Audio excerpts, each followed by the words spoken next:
Welcome back to the broadcast. Well, you heard by now that the flu bug is running its way across North Texas, and many people are being affected. So we've invited Dr. Walter Gaman to sit down with us and talk about this year's strain and what we can do to protect ourselves and our families. Doctor, did I pronounce your last name correctly? Gaman. Gaman. Yeah. So thanks for coming to talk to us.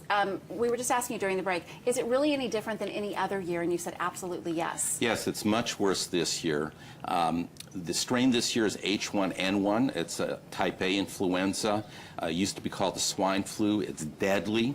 And most of the people dying are under 60. They're very young people. They're otherwise healthy. So this isn't like someone who's 75 and's got multi-system disease and gets the flu.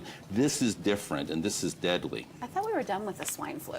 No, they just named it H1N1. Okay. They just rename it. Well, it's kind of scary because you are hearing these stories about young people passing away, a 29-year-old, a 13-year-old, who seemingly were otherwise healthy, and you're saying that's what's really making this one bad, right? That's right. That's right. It attacks them. They get secondary pneumonias, secondary respiratory failures, and they die. And there's not much doctors can do in that situation. So prevention, immunization is so important. What can we do to keep from getting the flu? Besides the flu shot, immunizations? Well, if you see someone hacking and coughing, run the other way. Isn't everyone hacking and coughing right now, though? That's the problem. How do you know it's not a cold? That's the thing. Well, right now, the recommendation by the Department of Health is assume it's the flu. Oh, wow. For us doctors, assume it's the flu and treat. Have a high index of suspicion. If you're not quite sure, treat. So what are some indicators that it's the flu? Body chills, fever? Yeah, you're going to get a fever, usually up to 103. Your whole body's going to hurt. You may not have many other symptoms. You might have a little runny nose, a little cough, but you feel horrible. You feel absolutely horrible, and that's a good indication right now that you've got influenza.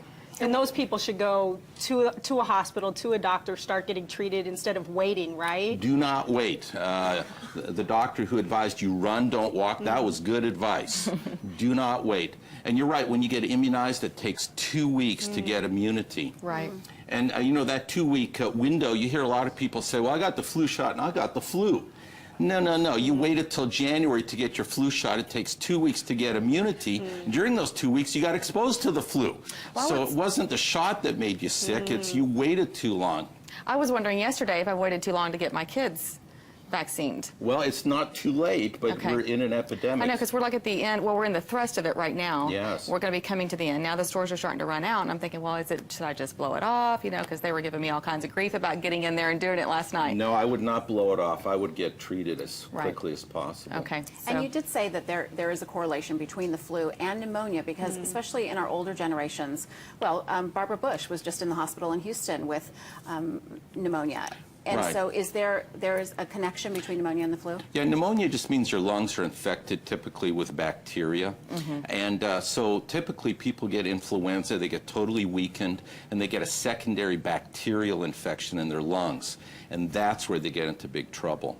But you know, it's not just the people who die. It's the people who are hospitalized, the people off work, the hit to the economy.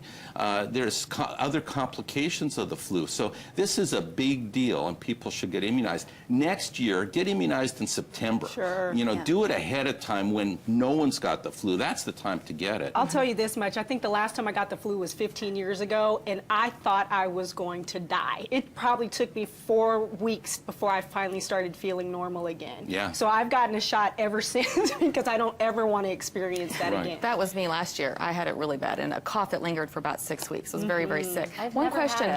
You haven't? I do have a question. Is there something we can take that's just on the counter, something simple, like, you know, that emergency that you can stir up and drink? Is there something that we should be doing every day, just like vitamins, pump up the vitamin C? Well, I mean, you could take multiple vitamins. You could take vitamin D. But there's no guarantee that it'll protect you against the flu. Even if you've got a great immune system, you're still not completely... These people who died had great immune systems. Okay. Don't Stay wait. home if you're sick, too, right? Yeah, Don't feel guilty about calling in sick to work. I know we all have that, you know, that fear that if you call in sick to work, you're somehow going to be looked at as not a reliable employee. But really, you're doing the responsible thing to not get everyone else sick. And if your kids are maybe sick, please leave them home, right? Right. Because I just think, you know, if they're just one little thing wrong, just keep, it's better to keep them in than send them on and risk Right. Absolutely. everything else. Dr. Hammond, thank you so much for being here. My pleasure. Thank you. Thank you. We have some flu resources on our website, thebroadcasttv.com. Just click on today's links and that'll get you started. Our next guest has a very flavorful, creative menu in the hip Bishop Arts District. We're cooking with balsa when we come back.